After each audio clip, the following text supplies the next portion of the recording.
Entah apa yang merasuki tubuh suaminya. Bisa-bisanya dia selingkuh dengan wanita muda di saat usianya sudah lebih dari setengah abad. Dan bisa-bisanya dia ingin mengambil harta istrinya untuk selingkuhannya loh. Dan lebih parah lagi, wanita itu seusia anak mereka. Padahal kehidupan mereka itu serba berkecukupan dan bisa dibilang kaya. Jadi suatu hari istrinya pergi membeli keperluan rumah tangga bersama ART. Mungkin suaminya mengira bakal lama karena biasanya memang lama sih. Ya bisa sampai 3 atau 4 jam gitu. Sebelum pergi membeli keperluan rumah tangga, istrinya singgah dulu beli minuman. Nah, waktu buka minumannya itu, tiba-tiba saja seorang Gojek lari dan menabrak Ibu Tuti. Jadi, minumannya itu tumpah ke baju Ibu Tuti. Akhirnya, tuh Gojek dimarahi dan Gojek itu minta maaf karena lagi buru-buru. Singkat cerita, karena bajunya basah, jadi Ibu Tuti memutuskan untuk pulang ganti pakaian. Sampai di rumah, istrinya langsung saja membuka pintu utama, lalu menuju ke kamar. Dan kamarnya itu nggak kunci, langsung aja Bu Tuti buka. Oh no, suaminya yang bawa tanah itu lagi berhubungan badan dengan seorang wanita muda loh. Tanpa basa-basi, Ibu Tuti menarik kepala suaminya, lalu dijedotkan ke dinding. Dan perempuan itu dijambak habis-habisan dan ditampar berulang kali. Suaminya dan perempuan itu sangat ketakutan loh. Ya pasti takut lah ya, karena Bu Tuti itu bertubuh gempal. Suaminya lalu memohon untuk memaafkannya dan berjanji tidak akan mengulanginya lagi. Singkat cerita, akhirnya istrinya memaafkan suaminya. Walaupun istrinya memaafkan suaminya, tetapi kepercayaan terhadap suaminya sudah tidak ada lagi.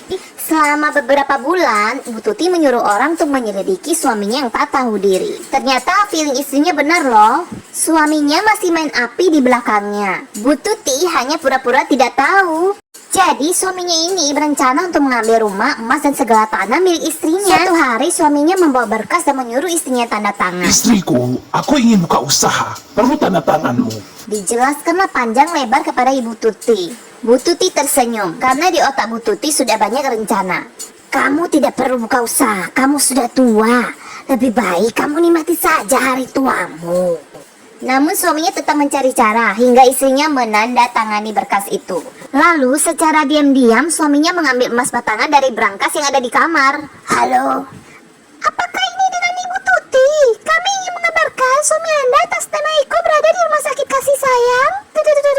Ternyata suaminya kecelakaan dan meninggoy saat di rumah sakit. Saat itulah baru terbongkar bahwa berkas yang ditandatanganinya itu adalah bukan surat usaha. Tetapi ya sudahlah, Ibu Tuti bingung harus senang atau sedih. Setelah beberapa bulan selingkuhannya datang ke rumah Ibu Tuti. Dengan perut yang sudah besar kira-kira 6 bulan gitu, berani sekali ya dia datang ke rumah istri sanya. Perempuan itu mencari suaminya dan meminta tanggung jawab suaminya Ibu Tuti. Mungkin karena suaminya sudah lama tidak bisa dihubungi dan tidak mengunjungi perempuan itu, jadi perempuan itu nekat ke rumahnya.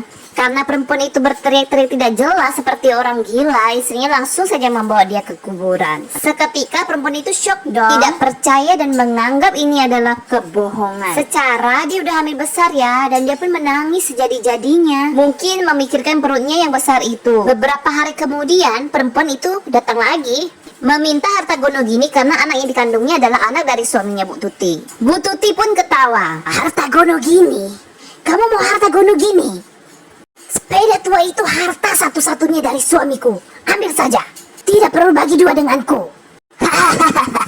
Jadi rumah dan tanah itu adalah milik bapak dari ibunya Tuti. Jadi karena bapaknya sudah meninggal, jadi diberikan kepada anak tunggalnya yaitu Bu Tuti. Semenjak suaminya meninggoy, saudara suaminya dan ipar suaminya itu sering datang. Mereka juga ingin mengambil harta peninggalan dari adiknya atau suami dari Ibu Tuti. Mereka mengira kekayaan Ibu Tuti itu hasil kerja keras adiknya. Memang suami Ibu Tuti itu pekerja keras waktu muda. Tetapi suaminya juga tergolong orang yang suka huru-hara. Jadi karena menghindari sembarangan memakai uang, jadi uang suaminya itu berada di tangan Ibu Tuti. Dan menurutku itu wajar ya. Flashback sedikit. Sebenarnya Bu Tuti ini tergolong wanita mandiri, tetapi gayanya sederhana. Bu Tuti ini sebenarnya kayak mandor. Dulu bekerja di kebun teh bapaknya dan juga anak satu-satunya. Singkat cerita ya, selingkuhannya itu nggak dapat apa-apa karena mereka juga belum nikah. Tapi yang bikin kesel itu saudara-saudara dan iparnya. Padahal kan adiknya itu udah punya istri dan anak. Benar-benar tidak masuk akal ya. Apalagi rumah dan tanah juga milik Bu Tuti. Oh ya, jadi anak Ibu Tuti itu perempuan dan sedang kuliah di luar negeri. Waktu bapaknya meninggoy, anaknya pulang. Jadi perselingkuhan ayahnya dia tahu dari ibunya. Dan beberapa kali juga dia mengusir perempuan selingkuhan bapaknya. Dan kali ini mereka harus berhadapan dengan saudara-saudara bapaknya. Mereka meminta tanah lah, mobil lah, emas. Hidup Ibu Tuti semakin tidak tenang karena setiap hari saudara-saudara suaminya selalu ke rumah. Karena Ibu Tuti bukan wanita lemah, jadi terjadi baku hantam di rumah Ibu Tuti. Ibu Tuti yang lincah dan jagatan, jadi semua saudara dan iparnya kena sapu dan dilempar vas. Karena anak Ibu Tuti nggak tahan, akhirnya anak Ibu Tuti mengambil jalur hukum. Semoga memberi efek jerah ya.